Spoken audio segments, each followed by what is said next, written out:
Le chaos n'est pas une fosse, le chaos est une échelle. En tout cas, c'est ce qu'affirme le personnage emblématique de Game of Thrones, Petyr Baelish, au cours de l'une de ses joutes verbales contre son adversaire philosophique et politique de toujours, Lord Varys. Propriétaire d'un bordel au cœur de la capitale du royaume de Westeros, Lord Baelish voit dans la manipulation, l'opportunisme et le désordre politique l'occasion rêvée de s'élever socialement et pourquoi pas de briguer le fameux trône de fer. Cela ne vous rappelle-t-il pas à bien des égards le magnifique Grand Prix de Grande-Bretagne 2022 ? Moi si, et voyons pourquoi.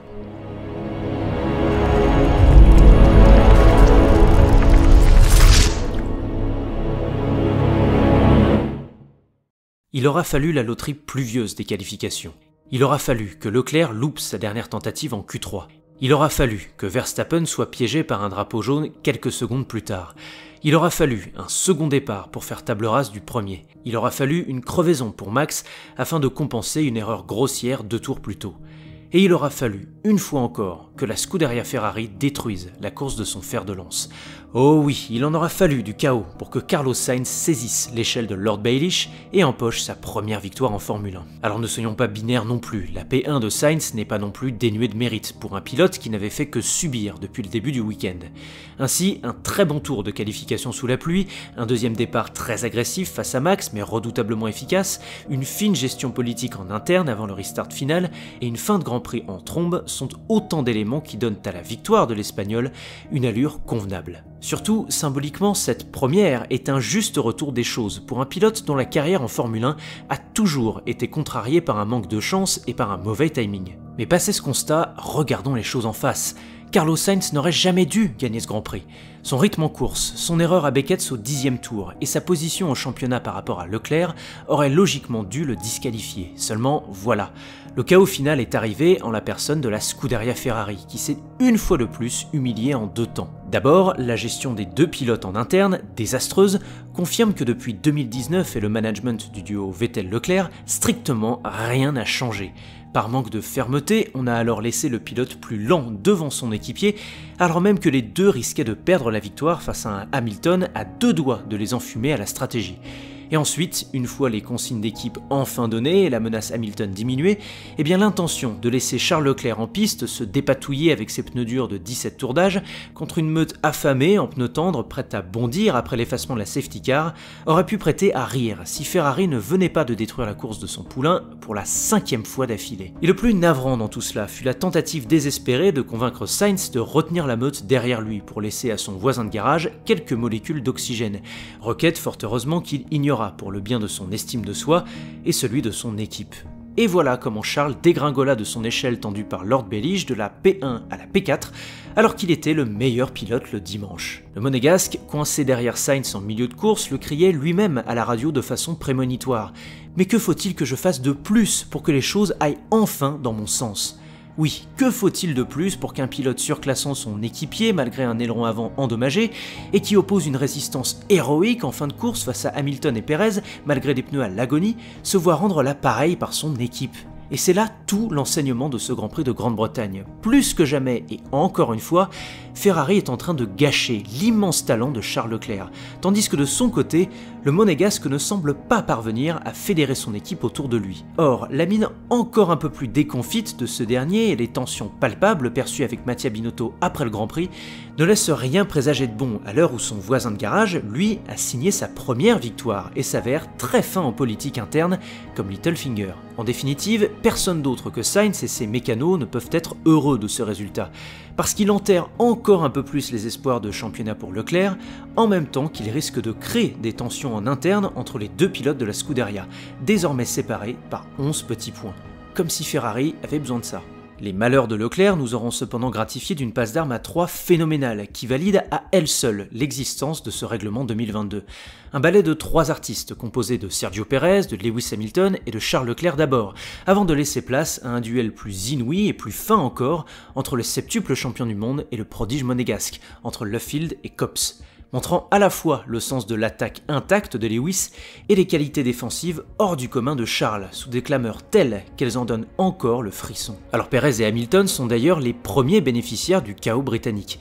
Victime d'une touchette avec Leclerc au départ, Sergio Perez fit brillamment fonctionner un très long relais en pneu médium pour saisir l'échelle, en grimper les échelons et s'adjuger la P4, jusqu'à ce que l'abandon d'Esteban Ocon et la safety car le remettent en selle pour dépasser la Ferrari et la Mercedes et prendre un podium inespéré. Et côté Mercedes, Lewis s'est rappelé au bon souvenir de tous à domicile, en portant son équipe de la tête et des épaules tout le week-end, et en affichant un rythme de course et une gestion de ses gommes médium tel qu'il fit trembler les Ferrari dans l'optique de la victoire. Et même si la P3 reste satisfaisante, deux imperfections permettent de saisir le goût amer de Hamilton à l'arrivée. D'une, un pit stop de près de 5 secondes qui lui fait perdre les fruits de son fantastique premier relais. Et de deux, un restart un peu compliqué et un sous-virage au virage 4 qui lui fait perdre la P2 au profit de Perez. Mais qu'importe, débarrassé de son rôle de testeur d'évolution et au volant d'une W13 véloce sur un tracé significatif, Hamilton semble enfin remonter sur son échelle, KO ou pas. Oui, le chaos est une échelle, et a donc profité aux plus rusés, au premier rang desquels Fernando Alonso, formidable P5, et Lando Norris, solide P6, qui en étant les deux protagonistes les plus forts du midfield, se sont même permis de se mêler à la lutte pour le podium en fin de course. Oui, le chaos est une échelle, et Mick Schumacher en a enfin saisi les barreaux à l'issue d'une course fantastique de sa part. Certes, il bénéficie de 3 abandons au premier tour, mais au-delà, force est de constater que son rythme en course était impressionnant et un chouïa supérieur à celui de son équipier Magnussen. Son agressivité dans les dépassements, de Latifi à Stroll en passant par Vettel et K-Mag, lui a assuré sa première entrée dans les points. Mais c'est surtout sa passe d'armes avec Max Verstappen qui marquera les esprits. D'autant que ce n'est pas la première fois que les deux pilotes croisent le fer. Et contrairement à Budapest l'an passé, c'est Verstappen qui a dû défendre fermement, trop fermement parfois, sa P7. Mais la beauté du combat est là. Mick a montré du panache en fin de course, sans prendre de risques démesurés et surtout a appris, ce qui est la qualité première d'un Schumacher. Alors a-t-il été poussé des ailes par la présence de sa famille à Silverstone, ou est-il en train d'éclore sur le tard, tel le diesel qu'il a toujours été depuis ses débuts en karting? La vérité doit se situer dans ces eaux-là. Toujours est-il que de voir le nom de Schumacher inscrire des points pour la première fois depuis le Brésil en 2012, et sous l'œil bienveillant de son tuteur Sebastian Vettel, lui-même protégé par le grand Michael, eh bien ça ne laisse pas indifférent. Chez Aston Martin, justement, le chaos aurait dû être une échelle après une qualification désastreuse. Mais encore une fois, un seul en a tenté l'ascension, et toujours le même, Sebastian Vettel. Après être parti en pneu tendre, l'Allemand a tenté, à l'instar de Sergio Perez, un pit stop prématuré pour finalement réaliser un relais exceptionnel en médium, avec en prime un dépassement opportuniste sur Verstappen. Profitant du chaos chez AlphaTauri et d'un train de DRS qui ralentissait la meute, le quadruple champion du monde grimpait et aurait dû finir en 7ème position. Mais le choix par son équipe d'un train de pneus médium et non tendre pour les 10 derniers tours l'a fait retomber au 9e rang d'une course méritante. Et s'il en est un qui a profité du chaos pour s'illustrer comme jamais, c'est bel et bien Nicolas Latifi. Entre une très bonne qualification, 2 excellents départs et un premier relais solide, le Canadien a malheureusement dégringolé les échelons, la faute à une monture en délicatesse. Pour autant, pour lui avoir suffisamment cogné dessus, eh bien cette performance est à souligner. Et pour quelques-uns seulement, le chaos n'a pas été une échelle mais une fosse, donnant raison partiellement au grand rival de Peter Baelish, Lord Varys. Les 3 grands perdants du carambolage du départ, George Russell, Alex Albon et Guan Yu Zhou, sont bien placés pour le savoir, même si tous s'en tirent à bon compte, particulièrement le pilote Alfa Romeo dont la vie a été sauvée, une fois de plus, par l'innovation sécuritaire la plus formidable de ces dernières années. Le halo. Et pour Max Verstappen, victime collatérale des débris dispersés de façon chaotique sur la piste, la fosse était plus proche que ne l'était l'échelle. Mais envers et contre tout, l'autre pilote du jour, avec Leclerc et Hamilton, est parvenu à ramener son bolide brisé en 7ème position, pour ne perdre que 6 unités sur son rival de chez Ferrari, si on peut encore l'appeler ainsi. Le chaos n'est pas une fosse, le chaos est une échelle. Ils sont nombreux à tenter d'y grimper, mais échouent et ne peuvent jamais s'y reprendre. La chute les brise. À certains est donné une chance de la saisir, mais ils s'y refusent. Alors ils s'accrochent au royaume, ou au dieu, ou à l'amour. Des illusions. Car seule l'échelle est réelle. Et l'ascension est tout ce qui compte.